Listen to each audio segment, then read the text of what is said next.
Online video में आप सभी का स्वागत है।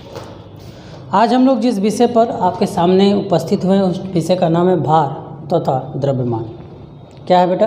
भार तथा द्रव्यमान। सबसे पहले हम लोग द्रव्यमान के बारे में बात करते हैं।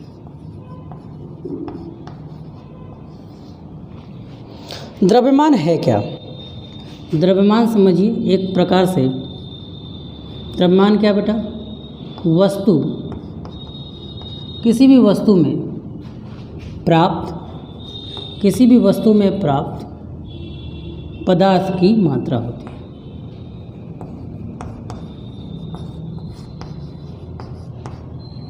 मात्रा मतलब उस वस्तु में कितनी मात्रा मौजूद है, किसी भी वस्तु में कितनी मात्रा मौजूद है। यदि हम कहते हैं, जैसे आपको एक फॉर्मूला याद होगा, घनत्व बराबर द्रव्यमान बटे में आयतन। पढ़ा होगा आप लोगों ने। इसको अगर हम इधर गुणा कर दें तो क्या मिलेगा हमें? घनत्व गुणे आयतन बराबर होगा बेटा द्रव्यमान। बराबर होगा बेटा द्रव्यमान के। अगर हम आयतन को 1 मान लें, आयतन को मान लें 1, अगर इसके आयतन को हम 1 मान लें, क्या मान लें बेटा? यदि इसके आयतन को 1 मान लिया जाए तो अब ये क्या होगा? द्रव्यमान जो होगा घनत्व के बराबर हो जाएगा।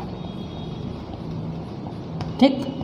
और घनत्व क्या होता है? हर वस्तु के घनत्व का मतलब होता है, घनत्व अगर किसी का 1 है तो इसका मतलब है कि 1000 है। मान लीजिए 1000 है, इसका मतलब है कि 1 मीटर में 1000 पदार्थ है। इतना दिमाग मत लगे, सिंपल से समझिए। द्रव्यमान क्या? वस्तु में उपस्थित पदार्थ की मात्रा है। कि अगर किसी वस्तु में उपस्थित पदार्थ की मात्रा मान लीजिए अगर 10 है तो उसका द्रव्यमान 10 होगा। उसका द्रव्यमान क्या होगा? 10 होगा। जैसे जैसे आकार बढ़ेगा द्रव्यमान बढ़ता जाएगा। जैसे जैसे क्या होगा? द्रव्यमान बढ़ता जाएगा, वैसे वैसे हमारा आकार भी बढ़ता चला जाएगा। जैसे जैसे हमारा द्रव्यमान बढ़ेगा वैसे वैसे आकार बढ़ता जाएगा। अब द्रव्यमान होने से क्या क्या बातें हमें दिखने को मिलती हैं। यदि वस्तु में द्रव्यमान है तो उसका जड़त्व भी ज़्यादा होगा। यदि किसी वस्तु में द्रव्यमान भी है तो वो जड़त्व भी रखेगा, क्योंकि जड़त्व जो होता है वो वस्तु के द्रव्यमान पर ही निर्भर करता है और किसी चीज़ पर निर्भर नहीं करता। अब एक बात बताइए, ये जो वस्तु का द्रव्यमान है वो एक जैसा होता है, मतलब एक जैसा मतलब नियत होता है। क्या होता है बेटा? सिंपल से अगर हम बात करें तो क्या होता है बेटा? नियत होता है। नियत का मतलब अगर पृथ्वी पर द्रव्यमान, ध्यान से समझिए, पृथ्वी पर द्रव्यमान 10 है तो चंद्रमा पर भी अगर हम आपको भेज दें तो चंद्रमा पर भी आपका द्रव्यमान 10 ही रहेगा। द्रव्यमान कभी बदलता नहीं है, इस बात को हमेशा याद रख लीजिए। द्रव्यमान कभी बदलता नहीं है। इसका जो मात्रक होता है वो क्या होता है बेटा? 10 kg। मतलब इसका जो मात्रक होता है वो किलोग्राम होता है। किलोग्राम भी हो सकता है, ग्राम भी हो सकता है, मिलीग्राम भी, बहुत सारे हो। लेकिन अगर हम एसआई सिस्टम की बात करें तो वो उसका ग्राम होता है, किलोग्राम होता है। द्रव्यमान का मेन मात्रक बेटा ग्राम है, ठीक है, और किलोग्राम भी है। किलोग्राम है, मिलीग्राम है, कई सारे ग्राम है। लेकिन एसआई सिस्टम में अगर हम बात करें तो एसआई सिस्टम में द्रव्यमान को नापने के लिए जिसका हम प्रयोग करते हैं उसको हम लोग क्या करते हैं? जिसका हम प्रयोग करते हैं उसे हम लोग क्या बोलते हैं बेटा? केजी। अगर मैं यहाँ 60 किलो का हूँ तो मैं चंद्रमा पर भी चला जाऊँ तो मैं 60 किलो का ही हूँगा। लेकिन ध्यान समझिएगा, मुझे पृथ्वी पर मुझे लगता है कि मैं भारी हूँ, ध्यान समझिएगा, मैं भारी हूँ, लेकिन चंद्रमा पर मैं जाऊँगा तो मुझे अब लगेगा कि मैं हल्का हो गया हूँ। याद रखिएगा, अगर आप अंतरिक्ष में चले जाते, जैसे ये आपका सैटेलाइट है, तो अंतरिक्ष में चले जाते तो यहाँ पे आप हवा में उड़ते हो। देखा होगा कि इस सैटेलाइट में जो लोग जाते हैं काम करने वो उड़ने लगते हैं, तो क्या उनके अंदर द्रव्यमान नहीं होता? बिल्कुल होता। तो कहोगे सर उड़ क्यों रहे हैं? उनको अपना वजन नहीं समझ में आया। देखिए, दरअसल हमको अपना द्रव्यमान की फीलिंग अपने वजन से होती है। हम समझते हैं कि हमारा वजन ही हमारा द्रव्यमान है, लेकिन ऐसा नहीं है। अभी हम पृथ्वी पर खड़े हैं तो हमें अपने शरीर का भार, हम हमेशा बात करते डिस्कस करते भार की, हम कभी भी डिस्कस नहीं करते द्रव्यमान की। ध्यान समझिएगा, हम हमेशा डिस्कस करते हैं किस पर, भार पर, कभी भी द्रव्यमान पर हम लोग डिस्कस नहीं करते हैं। तो याद रखिएगा कि आपको लगेगा कि आप हवा में उड़ रहे हो, लेकिन दरअसल अगर आपका द्रव्यमान 60 kg है तो आप वहाँ पर 60 kg के ही हो गए। ठीक है, अब हम बात करते हैं भार की। तो द्रव्यमान आपको समझ में आ गया। द्रव्यमान हमेशा क्या होता है बेटा, नियत होता है, ये कभी बदलता नहीं है। चलिए अब हम बात करते हैं भार की। तो भार क्या है, एक तरह का बल है, एक तरह का बल है। कौन सा बल है, जिस बल से, कौन सा बल है, कौन सा बल है, सॉरी, जिस बल से कोई पिंड किसी वस्तु, कोई बड़ा पिंड किसी वस्तु को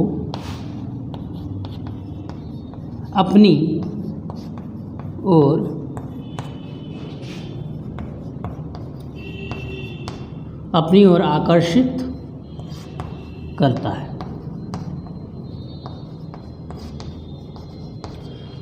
मतलब क्या है बेटा कि जिस बल से, ध्यान समझिएगा, जिस बल से कोई पिंड, ध्यान समझिएगा, जिस बल से कोई पिंड किसी वस्तु को अपनी ओर खींचता है, बड़ा पिंड, तो उसे हम भार कहते हैं। हम कहाँ रहते हैं बेटा, हम रहते हैं पृथ्वी पर। हम कहाँ रहते हैं बेटा, पृथ्वी पर। तो हमारे लिए क्या होगा, हमारे लिए क्या, जिस बल से, अब हमारे लिए परिभाषा क्या होगा, जिस बल से पृथ्वी, जिस बल से, बड़ा पिंड यहाँ पर पृथ्वी, क्योंकि हम पृथ्वी पर रहते हैं, तो हमारा जो भार होगा वो कौन मौजूद कराएगा, पृथ्वी। तो जिस बल से पृथ्वी हमें अपनी ओर खींचती है, जिस बल से पृथ्वी हमें अपनी ओर खींचती है, इसी बल को हम लोग भार के नाम से जानते हैं। फिर से समझिए, पृथ्वी है, अगर आप यहाँ पर हैं और अगर पृथ्वी आपको जिस बल से भी नीचे खींचेगी, अगर पृथ्वी आपको 50 के बल से खींच रही है तो आपका भार होगा बेटा 50। आपका भार क्या होगा बेटा, 50। ये जो भार है, इस भार को हम लोग जो यूनिट देते हैं उसमें हम लोग किलोग्राम, और इसमें एक वर्ड यूज़ करते हैं W, मतलब किलोग्राम भार, मतलब किलोग्राम भार। अभी हम लोग डिस्कस करेंगे। इसका यूनिट न्यूटन ही होता है, इसका भी यूनिट न्यूटन ही होता है, क्योंकि ये भी एक प्रकार का बल है। लेकिन लिखने का तरीका हम लोग ऐसे सीखेंगे। इसका मतलब क्या होगा अभी हम लोग डिस्कस करेंगे। समझ में आया? तो भार क्या है कि पृथ्वी जिस बल से हमको अपनी ओर खींचने का काम कर रही है, कहाँ, अपनी ओर खींचने का काम कर रही है, उसी बल को हम लोग बोलते हैं बेटा भार। उस बल को हम लोग क्या बोलते हैं बेटा, भार। लेकिन उस बल को हम लोग क्या कहते हैं, उस बल को हम लोग बोलते हैं भार। ठीक, चलिए अब यदि बल है, न्यूटन के नियम से हम बात करें, तो न्यूटन के नियम से अगर हम बात करें, अगर बल लग रहा है तो बल में द्रव्यमान, ठीक है, बल में द्रव्यमान के साथ साथ त्वरण का होना अति आवश्यक है। तो आप किसी वस्तु को जब ऊपर से नीचे फेंकते हो, तो एक चीज़ आप कभी देखना या समझना कि जैसे जैसे वो ऊपर से नीचे आता है वैसे वैसे उसकी गति बढ़ती जाती है। मतलब ऊपर में अगर गति 0 है, नीचे धीरे धीरे उसकी गति क्या हो रही है, बढ़ रही है। ऊपर हम देखो यहाँ पे ऐसे रखे थे, यहाँ पे हमने रखा था ऐसे, और ये सीधे नीचे आया तो 0। हमने जब नहीं कोई गति नहीं करता तो 0 था, लेकिन नीचे आते इसकी गति क्या हुई, बढ़ गई। तो गति बढ़ रहा है, मतलब कौन बढ़ रहा है बेटा, वेग बढ़ रहा है।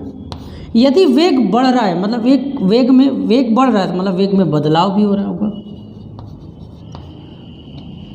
अगर वेग में बदलाव हो रहा है तो इसका मतलब त्वरण भी होगा। ठीक, यदि वेग में बदलाव हो रहा है तो उसमें त्वरण भी होगा। तो यहाँ पर जो त्वरण काम करता है बेटा, इस बल को हम लोग W बोलते हैं, क्योंकि हम भार के बारे में बात कर रहे हैं। द्रव्यमान जिस भी वस्तु को वो अपनी तरफ खींच रहा है, अगर वो किसी इस चौक को खींच रहा है तो इस चौक का द्रव्यमान यूज़ करेंगे। और इस पर जो लगने वाला त्वरण होता है वो जी होता है। इस पर जो लगने वाला त्वरण होता है वो जी होता है।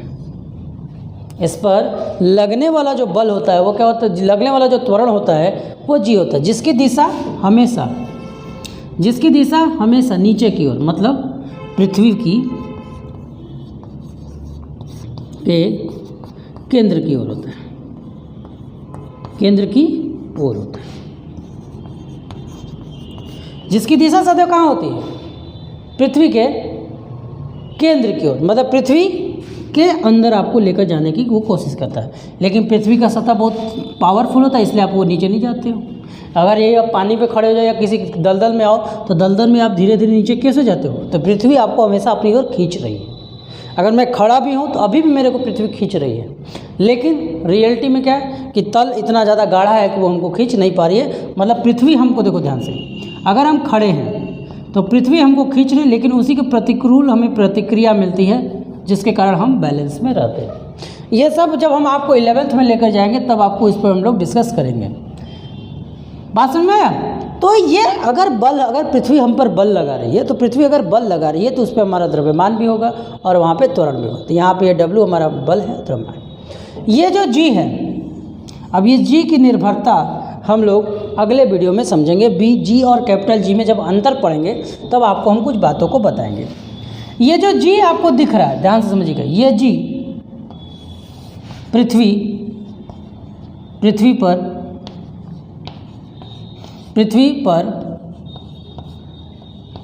9.8 मीटर प्रति सेकंड स्क्वायर इसका मान होता है, कहीं पर 10 भी होता है। ऐसा क्यों होता है वो तब बताएंगे जब आपको G के बारे में बताएंगे। यह जो G है, संक्षिप्त में समझिए, ये जो G है वो ग्रहों पर, बड़े बड़े पिंडों पर निर्भर करता है। किस पे करता है? बड़े बड़े पिंडों पर। यही वो G कारक है जिसके कारण वस्तु का भार ज़्यादा कम। जैसे आप पृथ्वी पर जब एक सैटेलाइट से यहाँ पहुँचते हो और यहाँ पे आप एकदम हवा में उड़ते हो, मतलब यहाँ पर आपके G का मान 0 है। यहाँ पर आपके G का मान 0 है, जिसे हम लोग कहते हैं भारहीनता। जिसे हम लोग क्या कहते हैं? भारहीनता। मतलब हमारा द्रव्यमान कम नहीं हुआ है। ध्यान समझिएगा, जितना आकार आप खींचे हो, जितना आपके शरीर के अंदर वस्तु है, अगर आपके शरीर के अंदर वस्तु 10 है तो अभी भी वो पूरा 10 के 10 अंदर वस्तु है। जितना आपके अंदर खून है, आप उस पर भी जाओगे तो उतना ही खून रहेगा, खून बदल नहीं जाएगा, लेकिन आपको आपका भार 0 फील होगा। क्यों? क्योंकि वहाँ पर आपके पास कौन आया है? वहाँ पे आपके पास G आया है। समझ में आया? तो इस प्रकार से भार को हम क्या कहते हैं? तो भार एक बल है, जिस बल से पृथ्वी हमको अपनी ओर खींचता है, उसी बल को हम लोग भार के नाम से जानते हैं। अब आते हैं थोड़ा सा भार और उसमें अंतर पे समझ आते हैं। ये एक बहुत इंपॉर्टेंट पार्ट है जिसको बार बार पूछा जाता है, हर एग्ज़ाम में पूछा जाता है कि भार और द्रव्यमान में अंतर क्या है। तो जैसा कि मैंने आपको बताया है, ये आपने समझ लिया।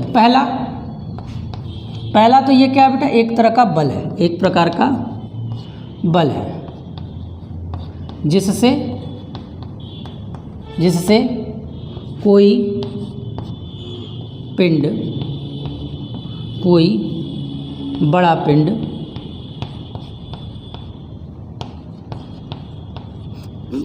पिंड है, जिससे पृथ्वी लगा दो, क्योंकि हम लोग पृथ्वी की बात करें, जिससे पृथ्वी किसी वस्तु को अपनी ओर खींचता है। ठीक है? द्रव्यमान क्या है? पदार्थ की वस्तु में उपस्थित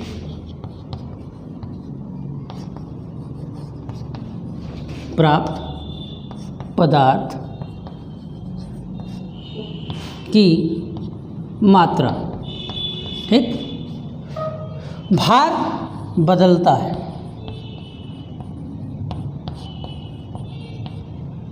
ठीक है, या नहीं बदलता।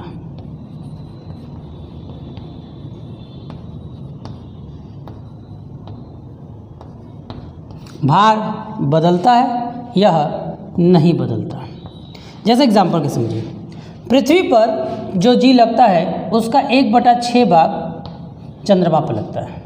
यदि पृथ्वी पर कोई आदमी 60 किलो भार का है, अगर 60 के भार का है तो चंद्रमा पर वो 10 भार का हो जाएगा। चंद्रमा पर वो 10 भार का हो जाएगा। समझ में आ रहा है? जितना इसका लगने वाला जो भार है, अगर पृथ्वी पर उसका भार 10 मौजूद हो रहा है तो चंद्रमा पर कितना हो जाएगा? 10, क्योंकि उसका 6वां हिस्सा लगता है।